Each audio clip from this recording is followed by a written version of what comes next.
Hello everyone, welcome to my channel. And for the new subscribers that the channel's picked up, welcome back and thank you for subscribing. I hope after today we pick up some more people that can join in on the orchid journey with us. Now today we have a special video in line for you, a care collab if you will. So today we're going to be talking about the Phalaenopsis species Schilleriana, and I'm going to be joined with a couple of fellow orchid hobbyists, experts, rookies if you will, so that we can all share our experiences with the plant and how we grow in our different environments. Now I'm going to go ahead and put all the names up on the screen for you, as well as go ahead and read them off. Their links are going to be there in the description box as well to give you a quick path to the page and or the Care Collab video. So here we will have joining us Simply Orchids, Danielle's Orchid Ranch, Fernanda Nascimento Orchids and Succulents, Trisha's Orchid Life, Plants and Other Things, Hillbilly Orchids, Lucy the Cat, Julie's Orchids, Saveti Ivanova, Karen's Orchids, and last but certainly not least, Nina at Ninja Orchids, who I want to thank for allowing me to join in on this care collab. Now jumping right into one of my favorites and pretty much a world favorite Phalaenopsis, the Schilleriana. So the Schilleriana is one of those species phals that hails from the Philippines Islands. Now, this plant was on my wish list for one of its most important details, which are those mottled leaves. Now, this Phalaenopsis, of course, being one of the lowlights, again, comes from the Philippines, and it comes from a lot of scattered different islands. So there's lots of variation, although all the plants are necessarily the same. So the things that got me to add this phal to my wish list and go forward with an immediate purchase once I found it was the foliage, which reminded me of Paphiopedilums, the whole plant that got me into the hobby, as well as the blooms and the scents. So the scent, its fragrance, is described as extremely rosy. And although I have not bloomed this baby, I hope we'll have some members that have this plant in bloom to show us how lovely they are. I do have a couple of hybrids that picked up a lot of traits from the Schilleriana parent, such as my Pinglong Cherish. Based on what people describe the Schilleriana to smell like with regard to the rosy fragrance, I'm going to go ahead and assume that this plant has picked up most of its traits from the Schilleriana with regard to not only the fragrance here, but these mottled leaves. So there's actually a general strong gene retention when it comes to Schillerianas. They're in the background of almost every pink Phalaenopsis that you buy, especially the ones that are in the big box department stores, because the Schilleriana is actually, although a warm growing plant, it's a spring bloomer, so it blooms in time for those special holidays here in the States, Mother's Day, going into spring. And we'll go ahead and move along into when I got this plant and just some details, small storyline of how my care goes. So I purchased this plant back in December of 2020 from a nursery in California called Norman's. The nursery does specialize in primarily Phalaenopsis, but does have a lot of different orchids. And I purchased this phal as a seedling, not as a seedling, but it was a seedling purchase, which means that it wasn't a clone, it wasn't guaranteed to look like any other plant. Although it is a species, so it's generally going to look the same as every other Phalaenopsis, I went ahead and purchased the seedling variation because I preferred to have a plant that was of my own. Now, my variation is from a specific Philippine island called Quezon.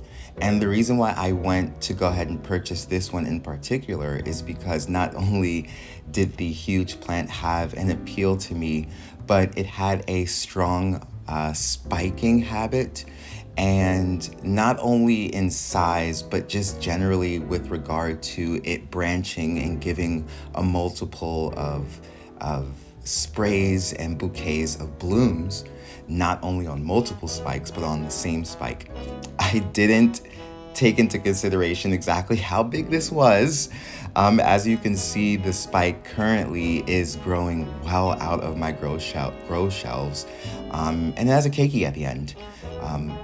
So it did produce that spike during spiking season, but it got warm a little too quick. And during the nights when you have warm days and warm nights pulling into the spring season, especially here growing in my warm environment, the plant went into keiki mode. So getting back into the storyline, I received this plant back in December of 2020, and it actually did have an emerging spike. And unfortunately, I lost the spike due to overwatering because I just didn't see it. It was planted in a good amount of sphagnum moss. It wasn't necessarily compacted, but there was moss at the top blocking the spike.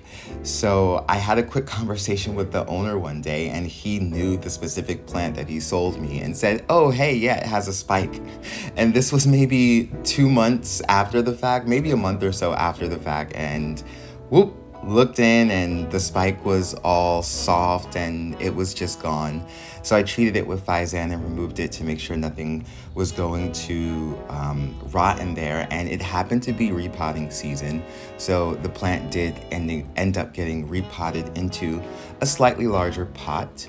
Here in my environment, I do grow warm, and I tried to have all my pots dry at the same time, so it went in a slightly larger pot, and I got rid of the all moss setup and switched to small bark and moss all together as a mix with rocks at the bottom to weigh it down, because the plant was growing so fast, extremely fast. By 2021, maybe, I believe the summertime or the end of the summer, it started this spike and leaves prior to that, and it just kept going and going and going. And now we're here in March 2022, and I have a keiki that's formed at the end.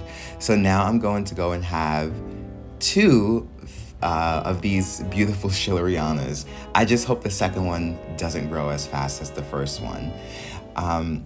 Getting into the spiking, I did mention this prior to, but I want to recommend a YouTube video from a YouTuber named Here But Not. I believe his name is Dustin. He has a great video on the different genres and subgenres, I believe, of Phalaenopsis, where he explains the Phalaenopsis winter bloomers versus the Polykylos summer bloomers, which fall into those novelty looking plants, and the schilleriana falls on the end of the Phalaenopsis, so it blooms in the winter / spring, which is pretty interesting because I used to grow it with my novelties, but I since switched it out because it does require that temperature drop.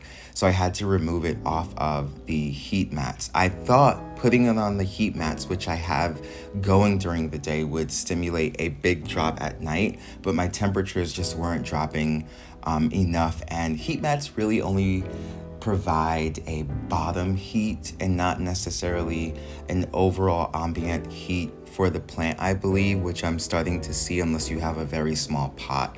And my schilleriana is in a pretty big takeout pot that some wonton soup came in.